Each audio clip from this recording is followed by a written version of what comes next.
We have an outstanding episode for you today. WWIA Founder and CEO John McDaniel welcomes Matt Brannon to the WWIA Podcast. Matt's life has been dedicated to the service of his country and others. Matt's a proud husband, father, a United States Army Purple Heart veteran, certified WWIA event guide, host of the Alabama Turkey and Hog Hunt, and a newly elected WWIA board member. Matt has served in law enforcement for the past 11 years. He's a special agent senior working for the Alabama State Bureau of Investigation and currently assigned to the Narcotics Division, working on the Alabama Drug Enforcement Task Force. Matt also holds full credentials with Homeland Security. Matt strongly believes in the healing power of the great outdoors and the mission of WWIA. We hope you enjoy getting to know Matt as he shares his story. Let's join John and Matt now. Hi, my name is John McDaniel. I'm the founder and CEO of the Wounded Warriors in Action Foundation, and this is our podcast, Honor, Connect, and Heal. Thanks for joining us again. I've got a great guest on this morning, just an absolute superhero. We're going to talk all about the great things that he's smiling. I already see him smiling already, got him smiling. And so this great American has done amazing things for his country. He's an absolute, in my opinion, a hero. And certainly a community hero, and we'll talk more about that. But it's my pleasure to welcome Matt Brannon to the show. How are you, Matt? Good. Thanks for having me. I appreciate it. Superhero might be a little embellished. I don't think so. I think you are a superhero to me, and and I think everybody else who's listening is gonna know, gonna hear why I say that, and I think they're going to be filled with pride and joy when they hear about your story, because I think your story is superb, and I know you don't feel like that, right? And all you guys are the same. Matt's a combat wounded Purple Heart recipient, and I'll just give everybody the wave tops, and then we'll just kind of chat through these things. But you're a combat wounded Purple Heart recipient. You were in the Army. And you were wounded. During OEF, right? Operation Enduring Freedom. What time frame was that? 2009. When you got hurt? Yeah. So I was there from March of 2009 to March of 10. Okay, 2009. You're wounded. Now, so we're going to get back to that because I want to talk about the unit you were with and some of those circumstances. But you hail from Alabama, right? That's where you are now. Yes, sir. Yep. Not just outside of now. Is it Boaz or Boaz? How do you pronounce that? Yep. Just like Boaz, Alabama. Yep. Boaz. All right. And Boaz, for the folks that don't know, geographically, where is that? Yeah, geographically, it's in northeast Alabama. It's almost directly between Birmingham and Huntsville. So it's northeast Alabama, foothills of the Appalachian Mountains, 7 miles from where the Tennessee River dips down into Alabama. They call it Lake Guntersville. It's beautiful. God's country. Oh, I bet. God's country. I love it. And they got big whitetails there too, don't they? Oh, yeah. Yeah. Yeah, that's like the black belt or something. I heard about that up there. Yeah. Okay, cool. So we'll talk about that. So, but you're also, okay, so you're also, after you get out of the military, you join the police force, right? Yeah. So you're a sergeant, right? You're a police officer, but you're a detective, right? So tell me about that a little bit. Yeah. So when I got out, I started at the local police department here as just a regular patrolman, uniformed patrolman. Did that for a couple of years. Found out that I was really good at the drug game. I was really good at detecting drugs, finding them. So they stood up in 2014-15 timeframe. They stood up a new county-wide drug task force. The old one had just dissolved and wasn't working good, so they started a new one. I was fortunate enough to be promoted to an investigator and assigned to the county drug task force, and completely just immersed my life into it. I love it. So I started getting better and better, and really had a knack for it. So in 2018, the state police has an investigative division with the Alabama Bureau of Investigation. And they have a narcotics division that covers the entire state of Alabama. So I was hired. I was the only narcotics agent hired. There was almost 500 applicants. I was lucky enough to get hired there. This May will be 5 years ago. So I'm a special agent with the Alabama Bureau of Investigation, and I work the Narcotics Division. So I work we call it Region F, but it's the northern 10 counties. So basically from Birmingham to Tennessee and everything from Muscle Shoals to Georgia. I cover the whole top right-hand corner of Alabama. And we target just large drug trafficking organizations throughout the world that impacts Alabama. If they come into Alabama. Throughout the world. Yeah, I mean, we work cases that, majority of our cases come in and there's always a direct link straight to the cartels in Mexico. And that's just an unfortunate problem everybody in America deals with today. But we're dealing with it every day, and we keep fighting it. Wow. Well, God bless you, man. I mean, so you get out of the military, and we're circle back to that because that's a great story. But so you get out of the military, you get a Purple Heart. You did what, 3 or 4 years, Matt? I did almost 5. Right at 5 years. Okay. Yep. So you get out, and then you go back to service. Yep. And then you gravitate to the top of a special task force that's doing great things for our country, your society, our society, and you're a family man. Yes, sir. Yeah. Yep. And that's awesome. You have 3 beautiful daughters and a wonderful, gorgeous wife. I mean, you got it. You got it all going. You got it all going on, man. Definitely outkicked my coverage, didn't I? Outkicked your coverage. Yeah. I love that saying. Yeah, I love that saying. You outkicked your coverage. No, that's good. That's good. So, and on top of that, okay, you're a WWIA guide. I first met you in 2021. Yep. So for the folks that don't know, it used to be. Years ago, the foundation's on its 17th year now. And for about the first, I would say, 8 to 10 years, it was, me running around the country, leading these activities. Now today there's, 50 activities across the country, meaning hunting and fishing, discrete hunting and fishing events, that are deliberately planned and executed to a very high standard, where we deliver these combat wounded heroes to these mission sets, and all across the country. And it was became very apparent to me early on that as the organization grew, that I couldn't do this by myself. Not only could I not do it by myself, it wasn't a good idea to even try.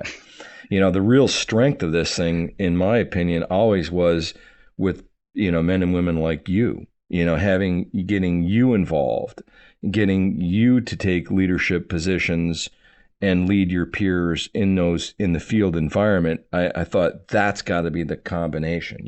That's clearly, and when I saw it, I was seeing it. I was like, wow. So I was hand selecting, heroes that I thought, had the right stuff, were motivated, had leadership skill set and some outdoor acumen, and would be good candidates to be leading these activities, giving me a much needed break and adding a great deal more depth, to the foundation's space. So that's what started happening. And then we started a guide school, and the guide school was a 10-day deal where we were training select combat wounded Purple Heart recipients like yourself to go through this guide school so you could lead these activities. So I first met you in the summer of 2021, and I think it was at the Grand Ciel Lodge in South Dakota. In South Dakota. Yep. So our friends Brad and Julie Boysen opened up their lodge to us. We piled in with 8 guide students, an entire staff. And 10 days of WWIA advanced training to become a certified guide, and that's when I met you.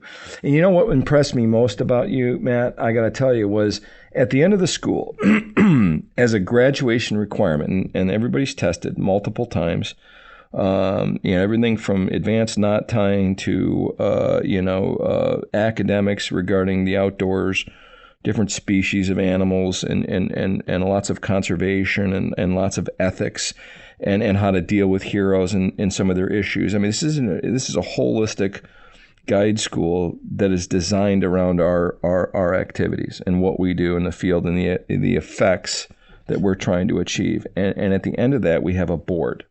Okay, the board gets together. Remember coming into the board, sir. Yep. Just like you would have as an enlisted guy or an officer going in front of a board of of individuals, and you're going to get questions fired at you.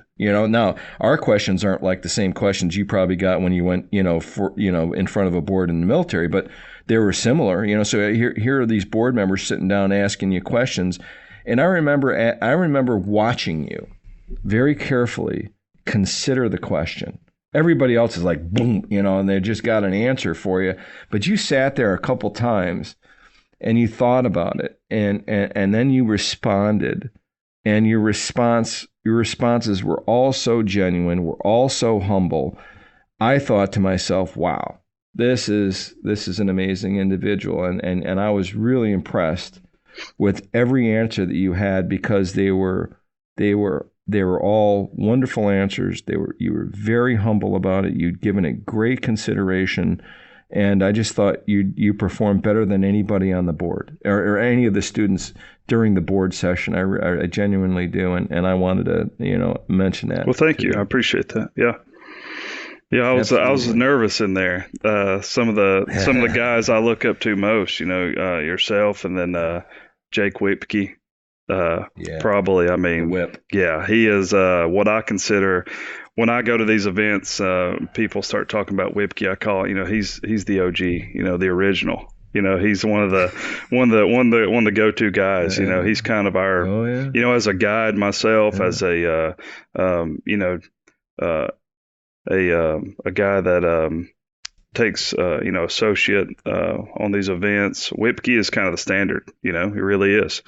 The guy has he's got a special gift for what we do, and I was fortunate enough to I've been on a couple events with Whipke and talk with him still today, off and on. Great American. Yes, he is, and Jake's got more time under ruck, if you will. He was my go-to guy, and still is. There's actually a handful of you that I would at any given moment say, I'm taking him with me. I'm going to ask him if he'll come with me on this thing. This is, it's an uncertain environment. I need a great, number two. Yeah. At one point there was just one number two, and it was Jake. Yeah. I'd call him up and I'd go, hey Jake, man, listen, we got this thing going on, and humma. You really use your help. I'm in. What do you want, Johnny Mac? Yep. Sort of thing. Yep. And then you get him out there in that space, and he just thrives in that space. And that space is connection with the heroes, connection with the hosts, connection to the terrain, connection to the foundation, connection to the combat wounded. All of that is, and to do that at a very high standard, requires not just intelligence, but mostly, what they refer to as emotional intelligence. Yeah. I'll tell you one thing I learned about Jake very quickly, and I learned this over my experiences with the organization of trying to do my own event, also taking guys on events as an associate guide. I look back at the time, from 2007 on, and think about when it was just you and Jake, and all the events we do. He stayed on the road. I mean, he has a family, and he hit the road for months at a time.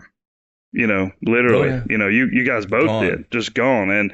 And I think about that. I do my measly little 2 or 3 events a year, and I feel sorry for myself sometimes, because this job is tough. People don't get it. Now having said that, we love giving back. There's nothing more on this earth that I love than taking Purple Heart recipients on a hunt somewhere. And watching the joy on their face, getting to experience it with us. But at the same time, you understand better than anybody what I'm saying. It's taxing. There's a lot that goes into it, mentally, emotionally, not just physically. You do that 2, 3, and in your guys' case, 15, 20 times a year. My gosh, I mean, Yeah. so. Well, I used to refer to it as the post-event coma. Yeah. I mean, I would go turtle. This is true story. You talk about the emotionally draining. Yeah. It is, because you're always on. Everybody's, and you experience this now because when you go on an event, you're the man. Yeah. Okay. And so, from my perspective, and, Jake and I have chatted about this many, many times, because I was like thinking, geez, is it just me? Is it just me? I mean, because I'd get off an event and I'd just be like, dude, I just need to go crawl in a hole and just recover and just sort of get my stuff back in one sock. Yeah. Because I feel like I got nothing left. I've done a lot of things in my life, but I never, ever do I ever feel like, other than the foundation's activities, when I get off of an event, do I ever feel like that, like drained? Yeah. And you go, why? Dude, you've done all this stuff your whole life, but yet this activity puts you in a position where you feel like you're drained. Why is that? Well, there's a lot of answers. I think there's a good answer to that, lots of answers to that, because it's a lot of things to a lot of different people. But mostly it's, if you're dialed in, if you're seriously dialed into what people are saying, if you do that, if you open your ears, close your mouth and listen, really listen to what they're saying. And because that's what they do, as you probably know. I mean, which is perfect, right? That's what you want. You want to be the person that's listening to them. And then it's the host, the hosts come at you, the heroes come at you, the community members come at you. Everybody's coming at you. And if you do that for 3 or 4 days, intensely listen to people and connect with them, it's draining. Yep. And emotionally, because of, we're talking about, this amazing Americans out there who wore our country's uniform and bled in our boots. And some time and space is presented itself between, the time they got wounded and the time that we're together. And it's a safe place for them. And they open up. Yep. And that opening up is so important, because, it allows for close connection. And that's what we're trying to do, is supplant, the bad, the good, supplant the good from the bad, right? Yep. And make meaningful connections with them. So yeah, that's true. I'd get done and I'd be like, I would just drive until I'd get in a car and I'd just drive until, like, for 4 or 5 hours, I'd find a hotel, boom. And then I'd take at least 24 hours with no activity scheduled and just get myself and reflect on what happened and try to internalize it. And then, so you're right. It's draining, but my goodness, what great work it is. Yeah. And so we're honored and absolutely blessed to have great people like you. I feel like the luckiest man in the world, because I had an idea that some amazing people have gravitated towards and said, I believe in this and I'm gonna invest in it, and I think that the outcomes that the organization is achieving are things that are really worthwhile and meaningful. And so I genuinely appreciate, Matt, what you've done and everything. And what's super cool is you've got an event coming up. Not only did you graduate from our guide school, not only have you been out there for several years leading these activities, but you also recently came forward and said, I want to do an event. I want to be a host. And so tell us about what you've got coming up in here at the end of the month. Talk to us about that. So I'm beyond excited. So we're going to have the inaugural Alabama turkey hunt. And turkey hunting is an addiction to me. It's a passion. I would rather turkey hunt than do probably anything in the world. You can have your deer hunting, you can have your duck hunting, you can have all that great, wonderful stuff. you throw me in the turkey woods for a month, 45 days, and I'm the happiest man on earth. So cool. I love it, and I'm fortunate enough, and I might bleed into a few different things here, talking about my event with some of my guys and kind of the origins of it. But I'm blessed. One of my best friends I kind of grew up with my whole life from the time we were children.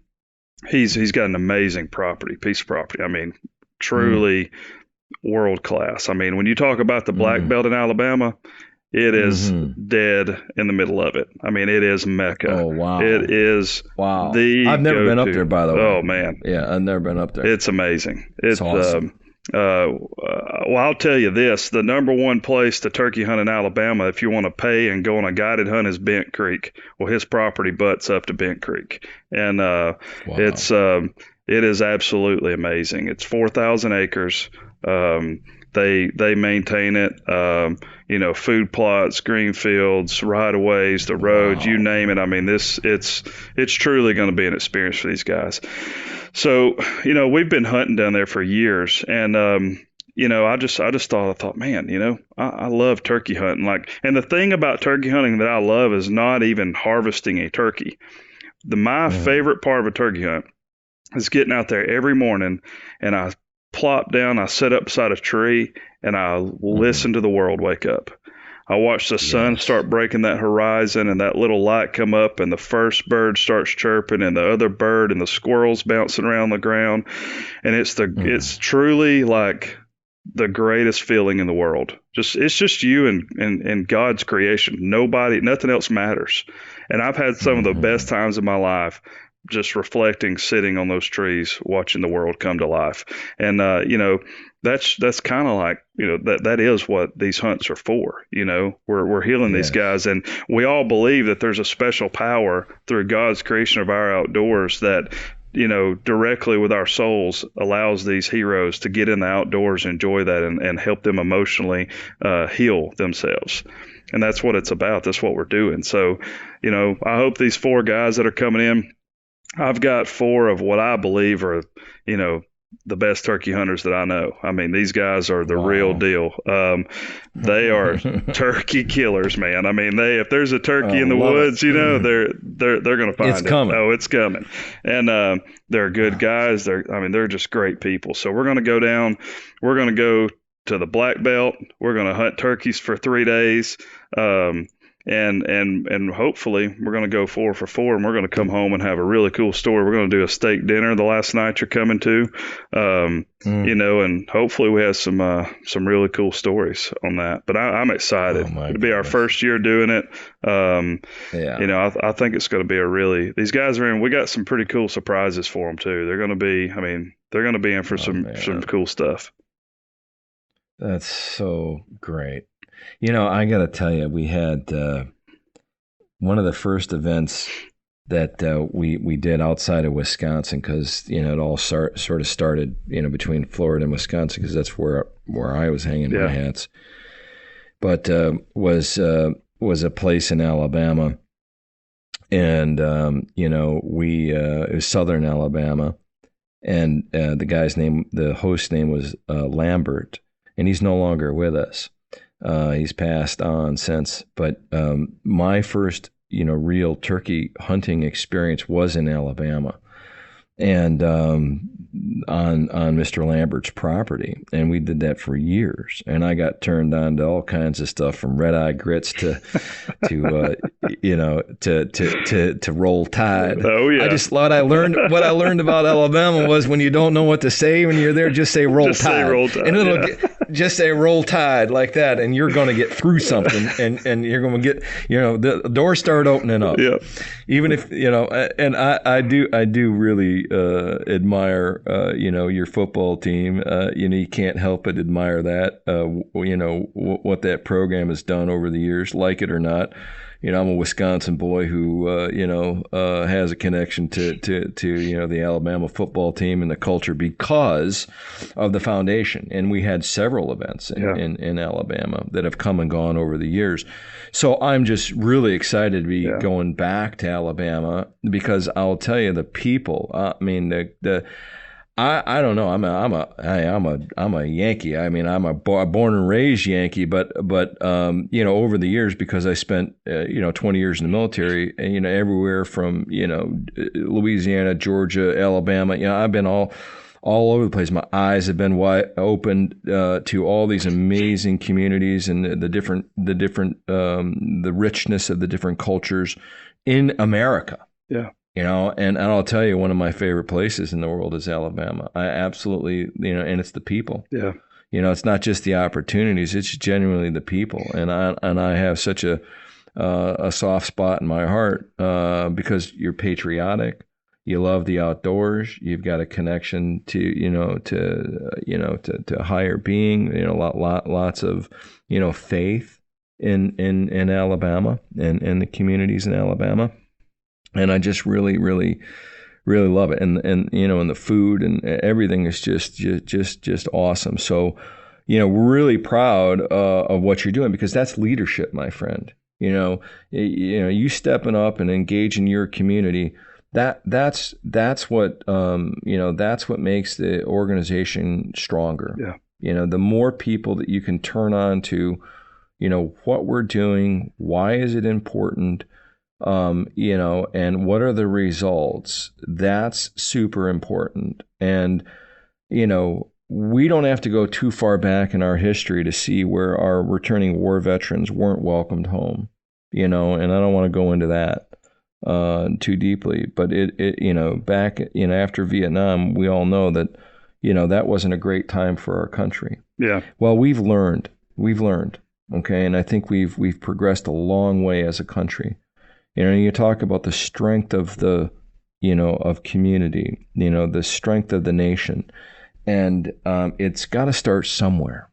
It really does. And I think when we bring communities together like this and surround our combat wounded with the power of the community and the great individuals within it, and the outdoors, you have a real healing component. And if you think about that, man, I don't know where these guys from you got 4 heroes showing up. Yep. Do you know where they're from? Yeah. So one's from Wisconsin, one is from Michigan, Minnesota, and Arkansas.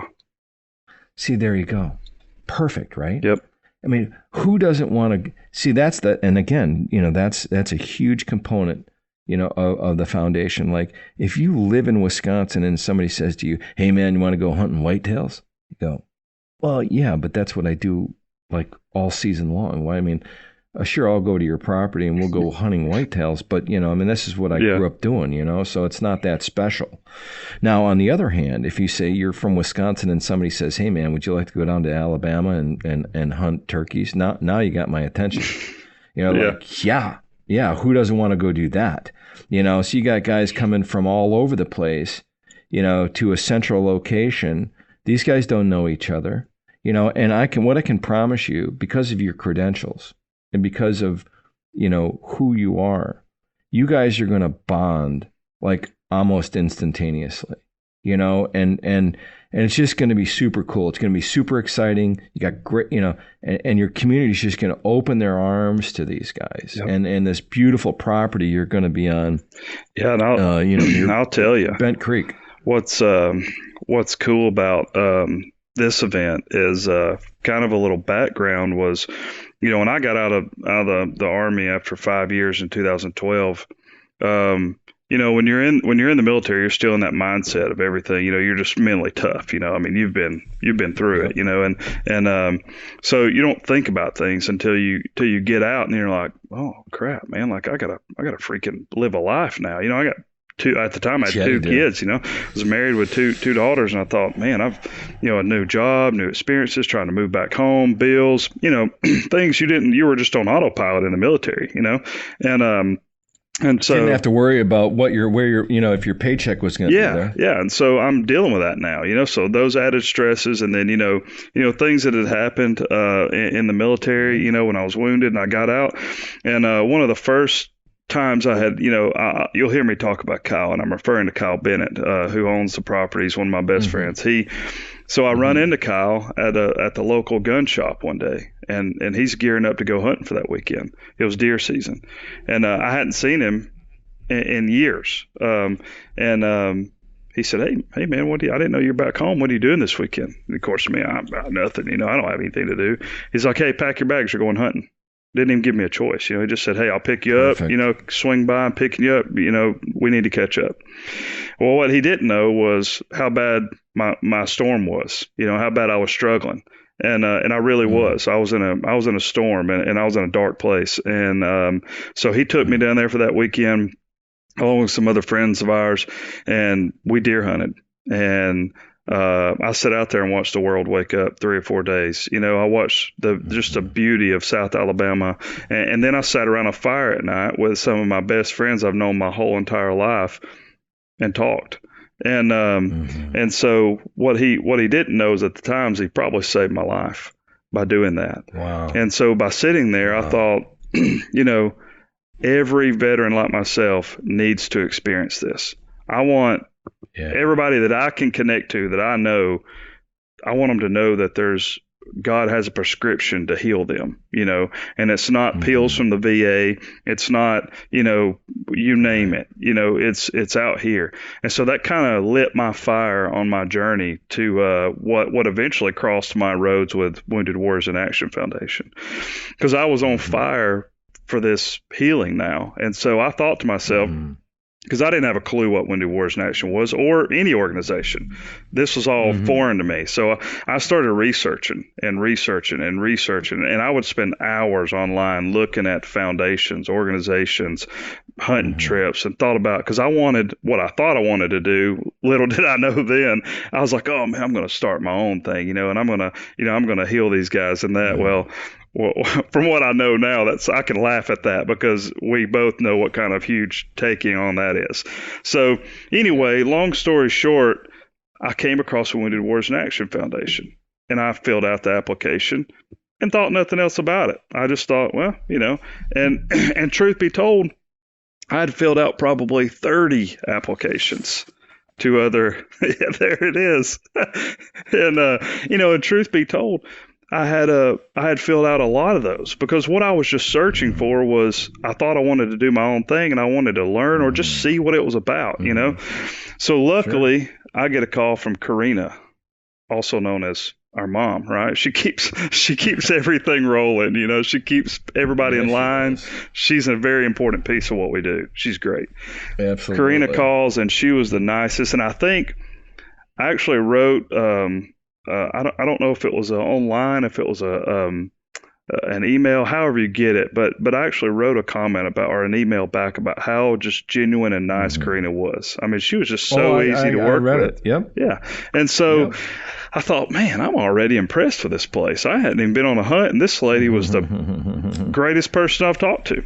So originally, I was supposed to go to the Arkansas, was it the Ducks and Bucks event down there? Yeah. So that's what I was gearing up to do. Well, then she calls me. She's like, hey, you want to go to New York? And I thought, New York? I'm from, here I am, country boy from Alabama. Heck no, I don't want to go to New York, But she's like, no, you need to go. It's nice. So I get up there, and I'm lucky enough to Dr. Keith Tidball was my guide, and I sat in a ground blind and duck hunted with him for 3, almost 4 days. And great American. I love the guy, great guy.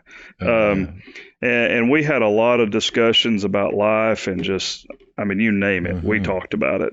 And he has a pretty amazing story himself. And so when I left that event, I thought, man, this is it. I love it. And I can't even tell you what happened after that, how I got involved, or how I even got to guide school. But it happened, and I couldn't be more thankful that for whatever reason, God chose Wounded Warriors in Action Foundation for my crossroads, because it's truly changed my life. It's changed my view of how I look at the world. And, I get to help others that went through, what I went through, And, so when I see these guys, people ask me all the time, they're like, man, how do you help these guys? Like, how do you deal with it when they show up? And like, man, it's easy. I've been there. They're not bringing something to the table I hadn't dealt with, There you go. So I just humble myself. I've been that guy, so they're, because some people could kind of perceive it as maybe a little bit just monotonous, like it just same thing over and over, but it's not to me. Everybody's got a story, and when I see these guys, when I meet them on events, I just empathize. I put myself in their shoes and I take myself back to what did that feel like when I was there, and I just humble myself. And like you said, the greatest thing you can do as a friend, as a person, is close your mouth and open your ears and just listen. People will remember that much longer and more than they will ever remember any statement you told them or any quote or anything you told them. If you just shut your mouth and listen to people, they might talk for 2 hours, but they will remember that 20 years down the road. Yes, sir. I'll tell you, my dad, may he rest in peace, was an amazing listener, and I would watch him at social events that we would, everything from informal to formal, and it never ceased to amaze me. But he always attracted a small group of people. He was either one-on-one with somebody or 2 or 3 people, and he was just a very amazing listener. Yeah. He would just really dial in on you. And it occurred to me that after the event, whatever it was, because I'd listen and I'd watch and I'd be like, wow, what an amazing person this is. And I'd say, what they know about my dad after that activity is pretty much nothing, save for the fact that he listened to them. Like, they didn't ask him questions. Hey, Jim, tell me about this. My dad would just nod a lot, and then he'd ask a leading question. And then what happened? I didn't know that. Interesting. He was a great conversational facilitator. Yeah. That's what Jim McDaniel was. And when people would leave, I'd just ask myself, nobody even asked my dad any questions. He just was there, listening to people. But nobody ever said a bad thing about my dad, not ever. And so I do my best. I think I've got, I think my finger is more often on the push to talk than it is the release to listen button, if you will. And I try really hard to, be a better listener, and emulate, my father and others who are really good listeners. But you're absolutely right. That's the thing. And that's why I think it's so draining. If you do your job right, nobody cares about what you did yesterday, or the day before, I mean, I say that tongue in cheek, but, it's really true. So with that said, I want to go back briefly. In our pre-interview, we were chatting about our military experience and some of the common touch points that we have. So let's go back to like the 2007-ish time frame. I'm getting out of the military. I'm retiring at that point. But you are deployed or getting ready to deploy or already have deployed. You're with the 3rd of the 509th Airborne in Alaska, right? Oh yeah. Yep. Yes. So I also, and that unit got reflagged. That was the unit I commanded as a company commander in it was 1st of the 501st Airborne in Anchorage. And then it got reflagged 509 under the Parachute Infantry Regiment, was aligned with another regiment. From what I understand. But you were in Alaska. I was in Alaska. We were in the same unit at different times. Then it was reflagged and redesignated when you got there, by the time you got there. But nonetheless, we were both in Alaska together, and we're friends on Facebook, and I've seen some of your pictures of Alaska and some of the comments you've made about Alaska. And so I knew there was a connection there. But, why don't you, if you don't mind, Matt, share with us a little bit about your experience there in Alaska and combat. Let's talk a little bit about, as much as you're willing to share with us, your time in the 509th and talk us through that, if you don't mind, please. So I think it's important to tell you how I got to Alaska, because it's kind of a windy, curvy road here. So when I joined the military, I couldn't even tell you why I did it. I was in a point in my life where I was just a young man. I was 19 years old, making bad decisions. I was just a turd, just to be blunt about it. And I had no direction in life. And I joined the military and very quickly left just a month or so later to basic training, infantry school, airborne school. I had an 18 X-ray contract when I came in, which is the Special Forces recruit contract. So you come in, you go through basic training, airborne school, or infantry school, airborne school, and then you go straight to Camp McCall, North Carolina, and you go through selection. Mm-hmm. And so here I am, 19 years old, pretty inexperienced in life, and I was the first class that did a 14-day selection.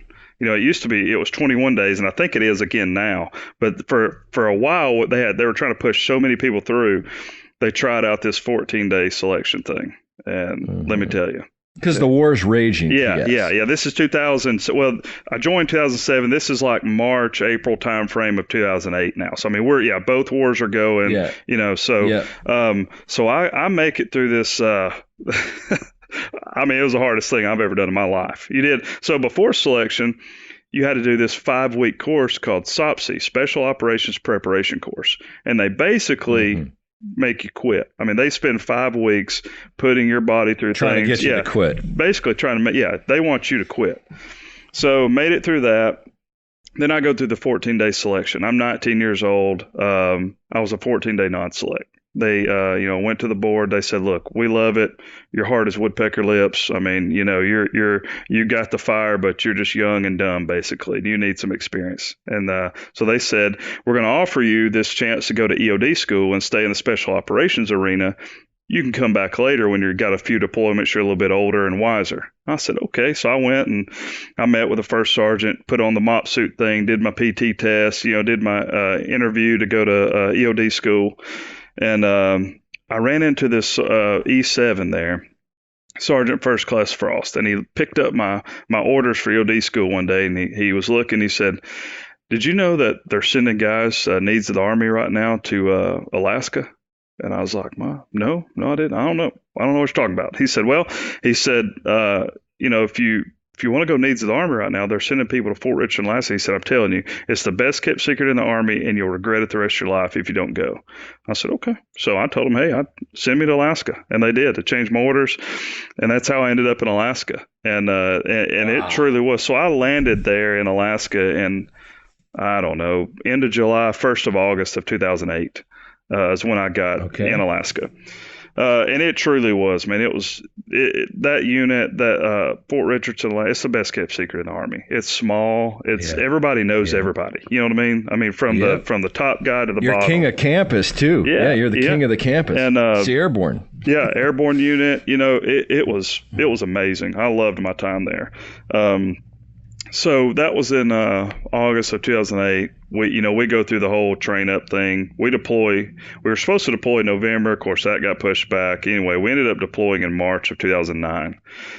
So we deploy, and I go to East Paktika province, which is Paktika is on the Pakistan border.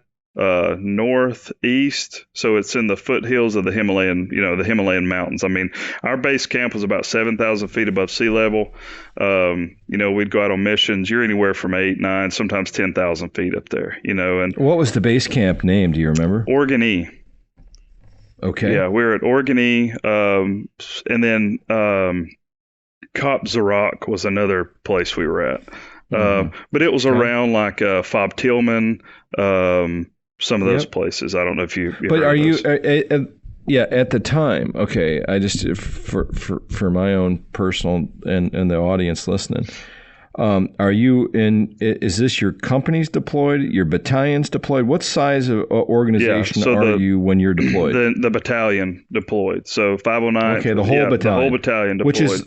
The 700 and some odd, maybe 800, paratroopers. Yeah, you had Able Company, Baker, Charlie, Dog Company. Then you had headquarters, so you get, probably roughly 700 battalion. guys. It's airborne infantry battalion. And so I was a machine gunner at the time, of course, walking in at 6'4", 190, 200 pounds. They said, "Here you go. Here's your 240 Bravo." You got the hog, man. Yeah. So here's the pig. Yeah. Congratulations.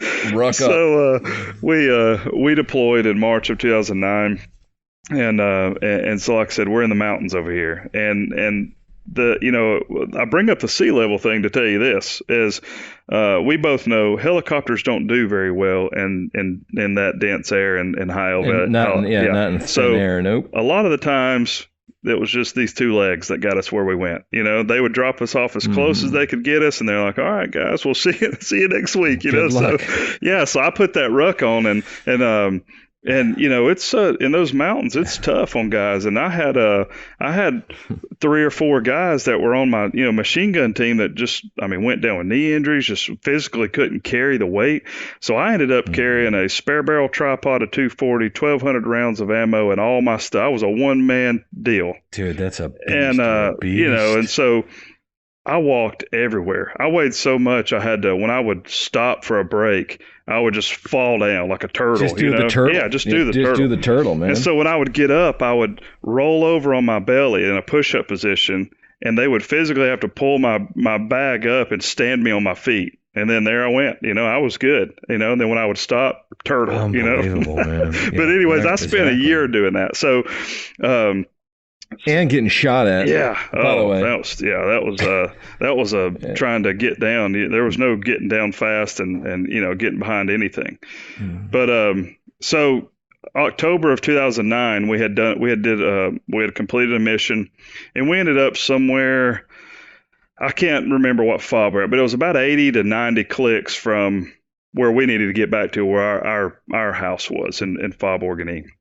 And so if you did take vehicles, 80 clicks took a very long time through these mountains and these very small passes that you can't go fast at all. You're crawling basically. So here, danger areas everywhere. Yeah. And so we get back, we're probably less than 20. We're for sure closer than 20 clicks from where we need to be, and possibly 10.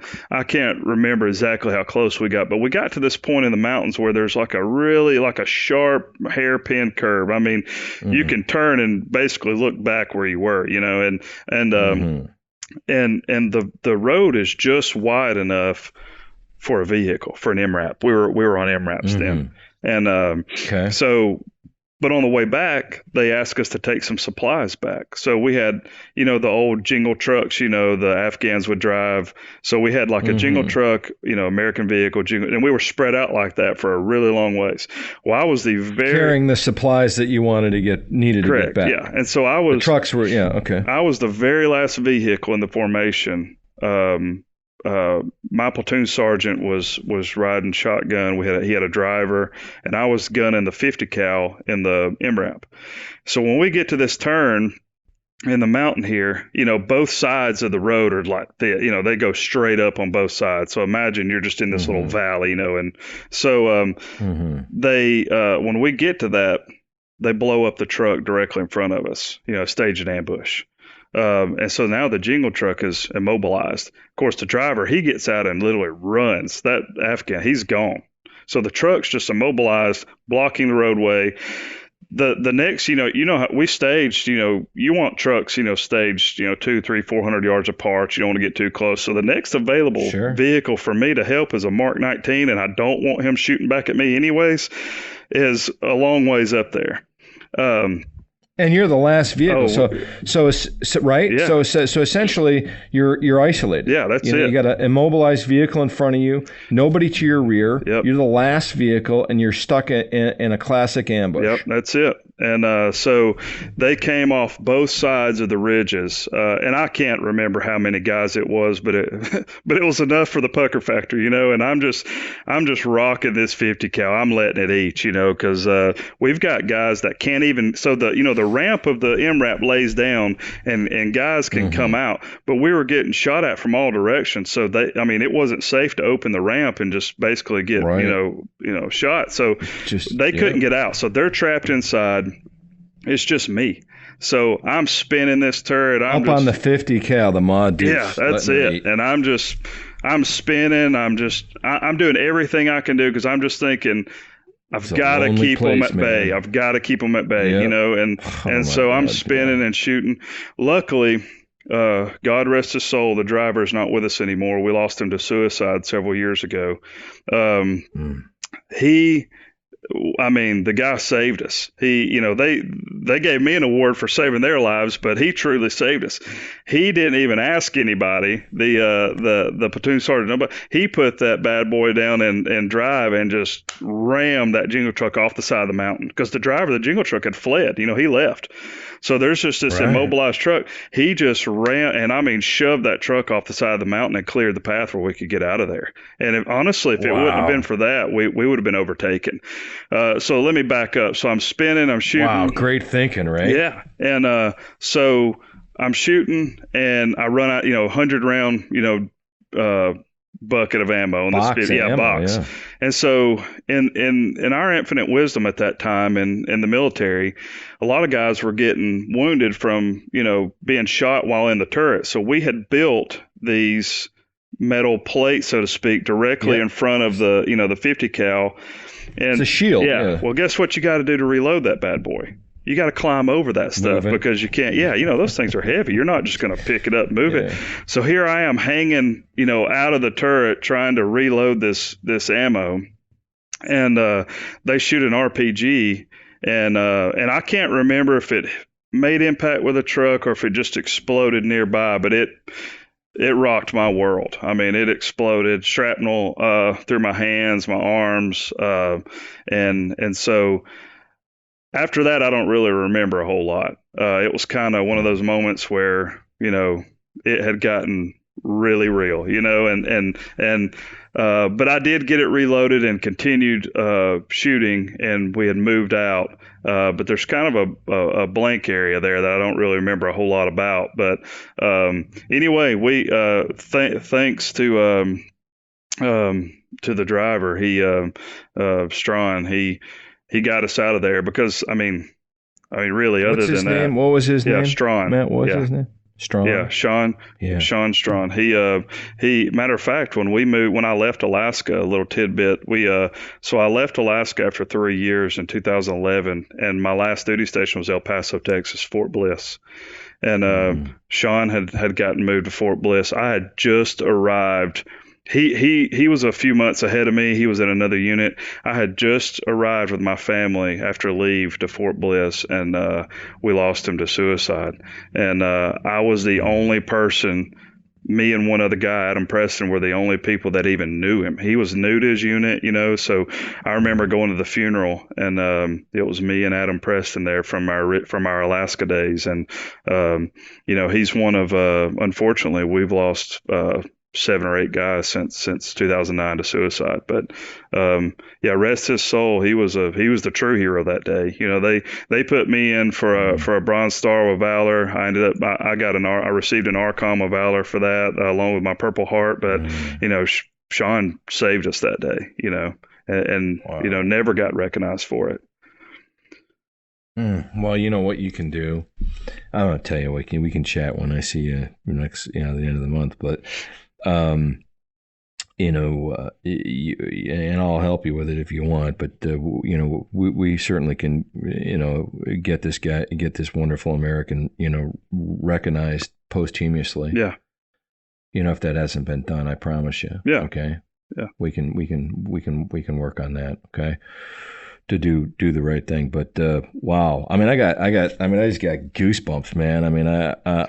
I really appreciate you sharing your story, and that's probably the loneliest time of your life, I reckon, right? Yeah. How long did that, right? Isn't it lonely? And that's the weirdest thing, I don't know how long that lasted. I don't know if it's 30 seconds or 10 minutes. It's when you're in that kind of that moment.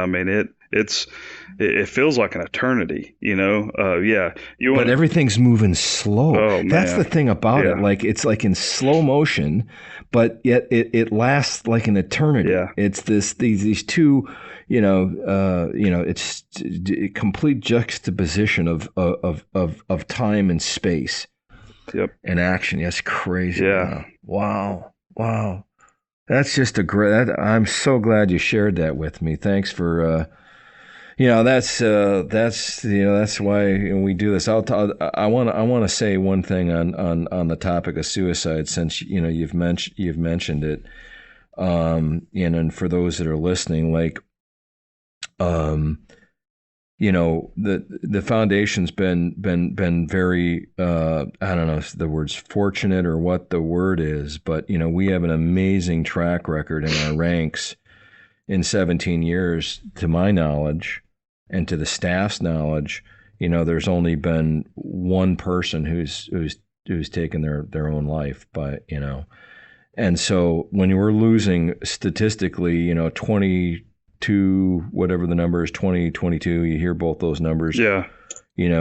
Suicides daily for veterans. It's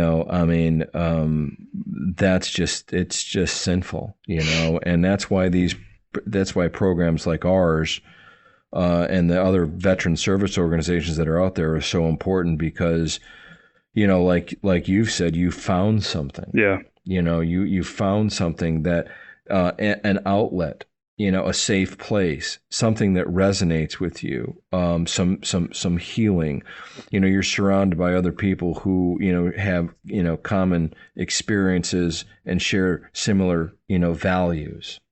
And that's super important. And the fact that you're now doing something personally, leading activities in support of your peers and their recovery, these things are slow rolls. They take a long time.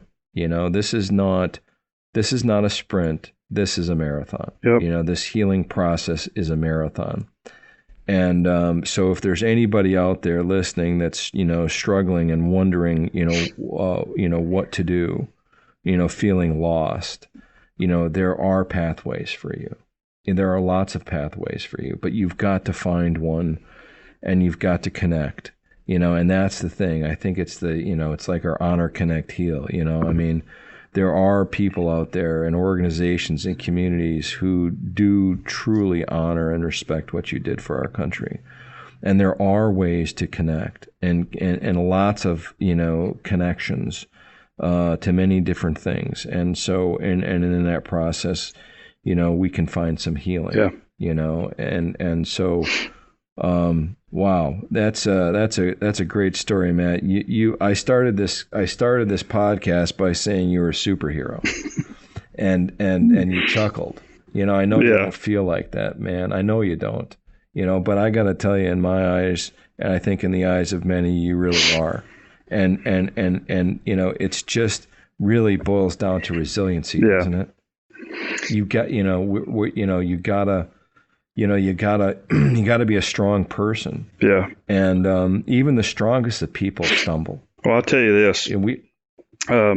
I apologize. I don't mean to cut you off there, but no. I was in church the other night. We were doing a lesson on our Wednesday night small group lesson, and we were talking about storms of life. Your storms you go through. Your problems, and you want to talk about resilience. You're forged in the fire, so to speak. So your storms of life mold who you are, and we were talking, and the guy leading the lesson said, you can, he was talking about his past and some of the problems he'd went through, and he said, man, you can offer me all the money in the world or my storms, and I'll take my storms every time. And I think you know what I'm talking about. You can relate to that. That's the way I feel about life. What I've went through and the things I've learned from it, and how I promote and live my life because of that. I'll take my storms every time. You can offer me anything in the world, all the riches, all the money, or my storms, and I'll take my storms every time. That's just great, man. I love it. I'm going to use it. I love it.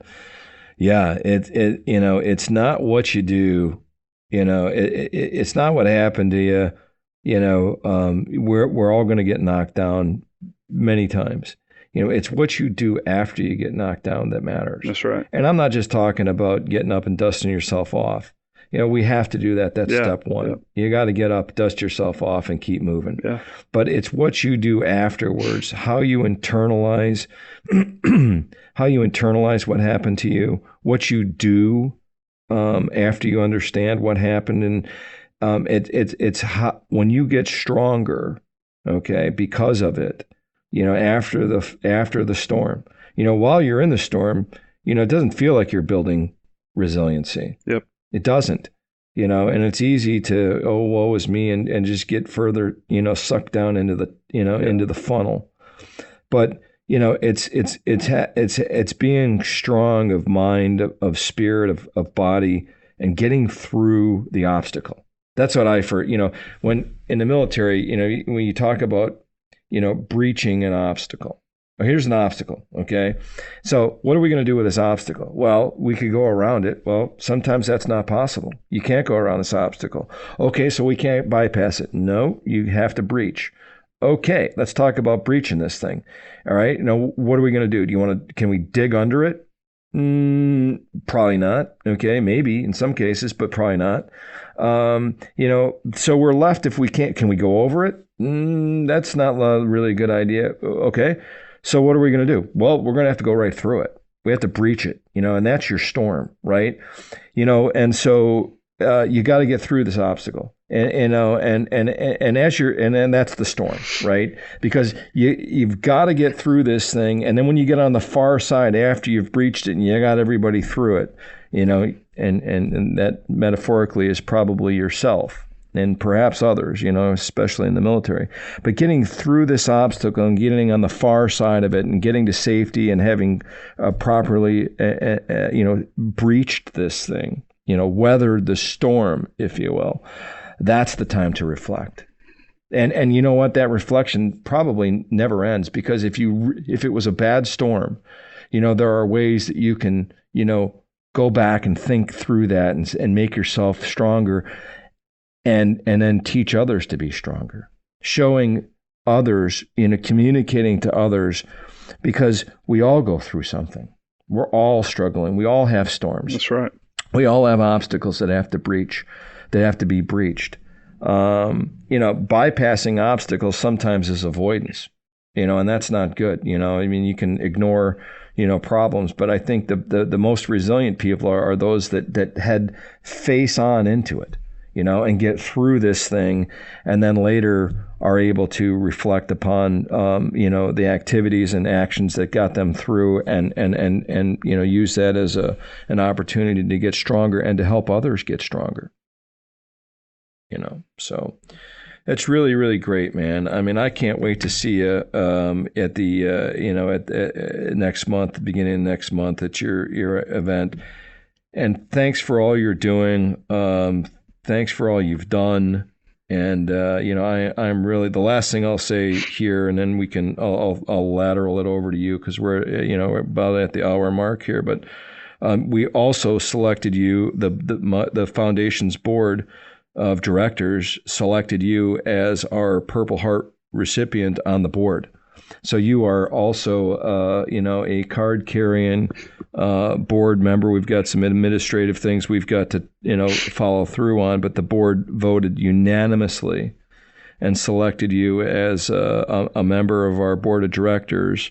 And I want to, publicly acknowledge that and thank you and congratulate you for all that you've done and all that you're about to do. I mean, I really do think you're a super American and a superhero. And so thanks for all you've done, Matt. I appreciate that. I really am. I'm very honored to be a part of the board. It truly does mean a lot to me.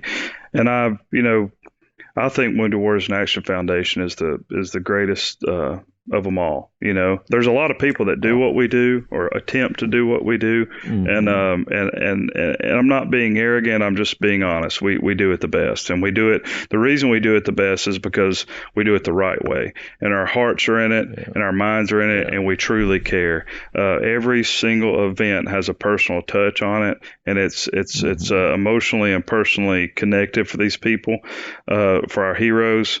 And I'm truly honored, and Wounded Warriors in Action has done a lot for my life and my family's life. My family are just as much, we've sat here for an hour and talked about how you and I and what we do for this organization. But my wife and children, are just as big of a part, because guess what my wife has to do when I'm gone, right? Just like in the military. She holds the fort down. The children, they hold it down. And when we're out here fundraising, man, my kids are with me 75% of the time. They're wearing WWIA swag. They're proud of it. It's a family thing. We're truly invested in this, believe in it, and love it. And I'm truly honored and I'm thankful to be here. I really am. Well, you're a good man, and we just we're proud to have you on the team. That was a great podcast. I think folks are really going to enjoy this. And thanks for all you do. I'll see you. I'll see you early next month in April. Yeah. We'll get this thing, quickly through the production cycle, and get it so that you can get it out there to your community before your event. Because I'm sure there are a lot of folks that haven't heard your story, and certainly will want to hear that. So thanks again, Matt, and have a fantastic day. Thanks. Certainly appreciate you. Yeah, you too. See you, John. Okay, bye. To learn more about the mission of the Wounded Warriors in Action Foundation and how you can get involved, please visit our website at WWIAF.org or follow our social media pages on Facebook, Instagram, Twitter, and LinkedIn. Thank you for listening to the WWIA Podcast and for helping us honor, connect, and heal our combat wounded Purple Heart heroes through the power of the great outdoors.